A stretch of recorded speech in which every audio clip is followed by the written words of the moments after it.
To understand this topic well, one must know what we mean by a covalent bond. In a simple way, what is a covalent bond? This is simply a shared pair of electrons.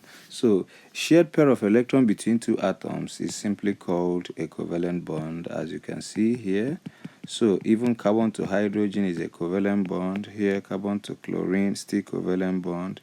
Carbon to carbon, carbon to hydrogen. So, these shared pairs over here are bonds. What makes up bond in reality? It is formed by a pair of electrons which are contributed by each participant. If you come here, hydrogen will bring one, carbon will bring one, carbon will bring one, hydrogen will bring one. So in this context, covalent bond just means shared pair of electrons. Then what does it mean to destroy a bond? To cleave a bond or to break a bond, that's what we are going to look into this topic. The two types of bond breaking. Covalent bond breaking, remember, is not electrovalent. That is the homolytic and the heterolytic fission. And then know that fission means to break something, to split, to divide. So how do you now break a bond? Remember, bond is formed by a pair contributing a pair. By drawing this, you now see this is carbon, this is carbon. Bring one, I'll bring one, and they share together. This is now a covalent bond. How was it formed? By contributing. So when we say to break it, it means that each of the electrons will be withdrawn by the atoms that contributed them, or one atom will withdraw the whole two entirely. What matters is that when this shared pair is no more found in between the two carbon atoms, this bond has been broken entirely. And there are two ways it can happen, which is the homolytic and heterolytic. But just know that in this case, each atom now will withdraw using half arrow. This is supposed to be full arrow, but when you are taking one, you use half arrow. So this withdraws and this atom withdraws also back. This bond is broken automatically. That means if you come here, this one takes it back, this one takes back its own, and therefore this bond is no more. So breaking a covalent bond automatically means sharing that same shared pair, withdrawing it back, making sure that there is no more shared pair of electron. So enjoy the rest of the live class with me, and don't forget to book for your own private classes. This was a recorded live class with a student in the UK. It only occurs when the atoms are the same, but they have the same electronegativity. Very correct. And each fragment receives one electron, because in this bond there are two electrons. One will just equal sharing, and that's why that is the word homo. There will be equal sharing. So homolytic fission, I repeat, is a fission between two words, between two atoms. That is breaking of a bond, breaking of covalent bond between two atoms of equal electronegativity values, like carbon to carbon bond. Breaking carbon to carbon covalent bond is purely is a purely homolytic fission, because the electronegativity value of carbon is 2.5 and is 2.5, which means in this bond it was formed by contributing pairs of electrons. This one electron was contributed by this carbon, this one was contributed by this carbon. Remember, on contributing this, they share it as if it belongs to them. This implies that each other carbon have other extra 6 to attain octet stability. But when the fission takes place, you use the Fisher hook, or just half an arrow, to show that if you use full arrow, you are trying to show us, if you use full arrow, thank you, you are trying to show us that one species took the whole electron. Am I communicating? But when you use half, what happens? It shows that they were shared equally. So the Fisher hook is used to show that this electron returns back now, and this electron will now also do or return back. I mean this electron, such that each one will now be 7, 7. Do you get the thing? So yeah, I get it. So they gain that they bonded basically. Yes, let me look at the structure that I drew here. Remember, this is it. This is one carbon. Another carbon is now 2. That's 2, 4, 6, and 8. Remember, this one is also contributed pair, but we don't know the pair that contributed. We assume that is stable already. But when they eventually withdraw each one, this is the bond that is being broken. If this bond is broken, this one here comes back here, and this one goes back here, such that what will remain is now 7 on each. Are you understanding it now? And this is now a neutral radical, or what we call just radical. So hemolytic fission creates radicals, and then it doesn't participate in ionic reactions because they create neutral species. So when there is homolytic fission, it leads to radicals, and radicals here are just free species, neutral species that actually have odd number of electrons in real sense. Am I communicating? So the same thing is applicable when chlorine molecule the bond holding chlorine molecule. Remember, chlorine is having valency of what? 7, and they will contribute 1 each, which means 6 will be left on their own. 6. The same thing here, 2, 4, 6. Now you see the shared pair. When this is a bond, to break this bond, as you can see here, means this one will take 1 back, this one here will be withdrawn back, such that this bond is no more existing, because you remember that just a covalent bond is a pair of electrons. A shared pair of electrons is just a covalent bond, if you in this context, for you to understand it well. So we call this one homolytic fission because it involves equal sharing of the electrons, and it is existing between fragments that have the same electronegativity values. Am I communicating? Now, I now take another step higher by giving you carbon to hydrogen bond, and also over here we have carbon to what?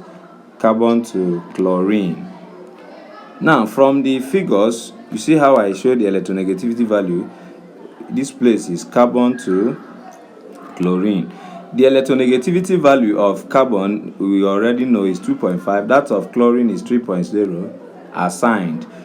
Before that, they are not equal. Remember, electronegativity, like I told you, is the ability of a species or an atom to have more control over the shared pair of electrons in covalent bonding. If any species will have more control over the shared pair of electrons, we will use the word is more electronegative. Electronegativity is the tendency of an atom to gain an electron. But when we have two atoms that have the tendencies to gain electrons, one will have more tendency than the other, and the one that will have more tendency, like the one that greeds for electron more than the other, is automatically the one acting as the electronegative and will have the lion's share. So which means if you come to carbon to hydrogen bond, this fission, if there is splitting, carbon will take the whole electron because carbon tends to be what? More electronegative. So therefore, in this case, this one now will not have any, this one will go out as a already positive charge, while this one will now have excess what? This will have excess electron. God bless you. Are you seeing it? It is now creating species with charges. So in that case, we have the full arrow now, while this one that is empty, nobody cares. There is no more arrow. But here we now have few arrow, no more Fisher hook, showing that the 2 electrons went back here. So we're going to draw 2 dots. In addition to already existing, that remember this one was already 6. When they were sharing, they have other. This is 2. There will be 2, 4, 6. So it is going to be 8. While this one will be just empty. Am I communicating? So this will acquire a negative charge because it's having an excess electron. While this end that didn't take part at all will automatically have what? A positive charge. And this is also why we have hydrogen bonding. Remember that why hydrogen bonding exists is because some of the elements that combine with hydrogen try to control the shared pair more than hydrogen, and that creates this electrostatic interaction, having one end of positive and one end of partial negative, because of unequal control of the shared pair. Anyone that attracts electron more is the negative. The one that now attracts less will now act as the negative. Am I communicating? I want the pencil to charge, but I will go on as the pencil is charging. The same thing is applicable to carbon and chlorine. Am I communicating? Carbon and chlorine, if you look at it, which one will take the whole share? Is it carbon or chlorine? Chlorine.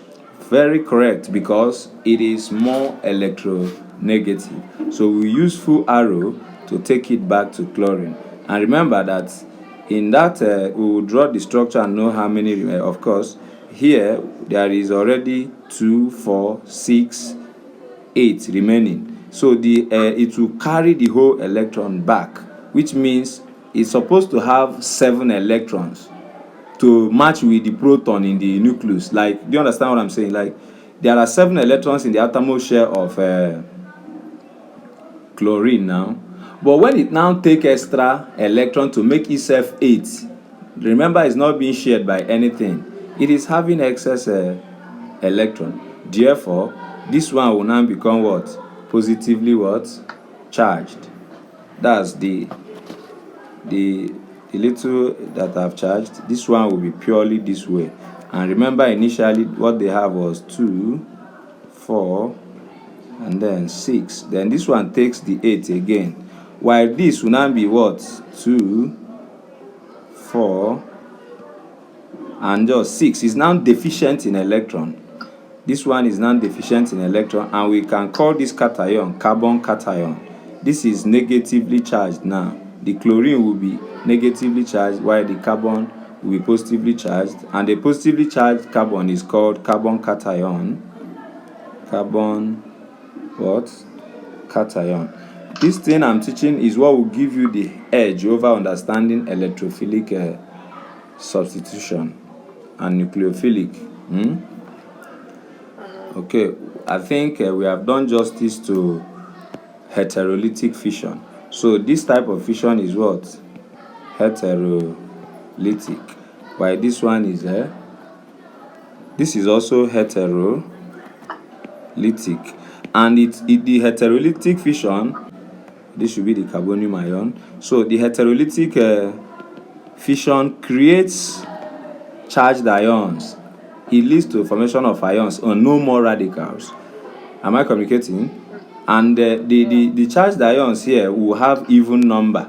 Are you seeing that this carbon has 6 electrons? Here should be 6. Here is also 8. Unlike here, where after everything chlorine was 7, chlorine was also 7. They returned back to their original, such that there is no excess. But this one will now have excess electron over the normal 7 electrons it's supposed to have in the outermost shell, because chlorine is number 17, which is 287. Do you understand? While this one is also 26. Am I correct? No. 2, 4. Yeah, it has 4 in the last shell, and then there is excess 2, meaning it's shared again with another species. But this is what we are focused on. Am I communicating? I think with this, we can now go into their chemistry, substitution, reaction. So we take a step higher, but remember that when we say ionic reactions, that is when we talk about electrophilic and nucleophilic.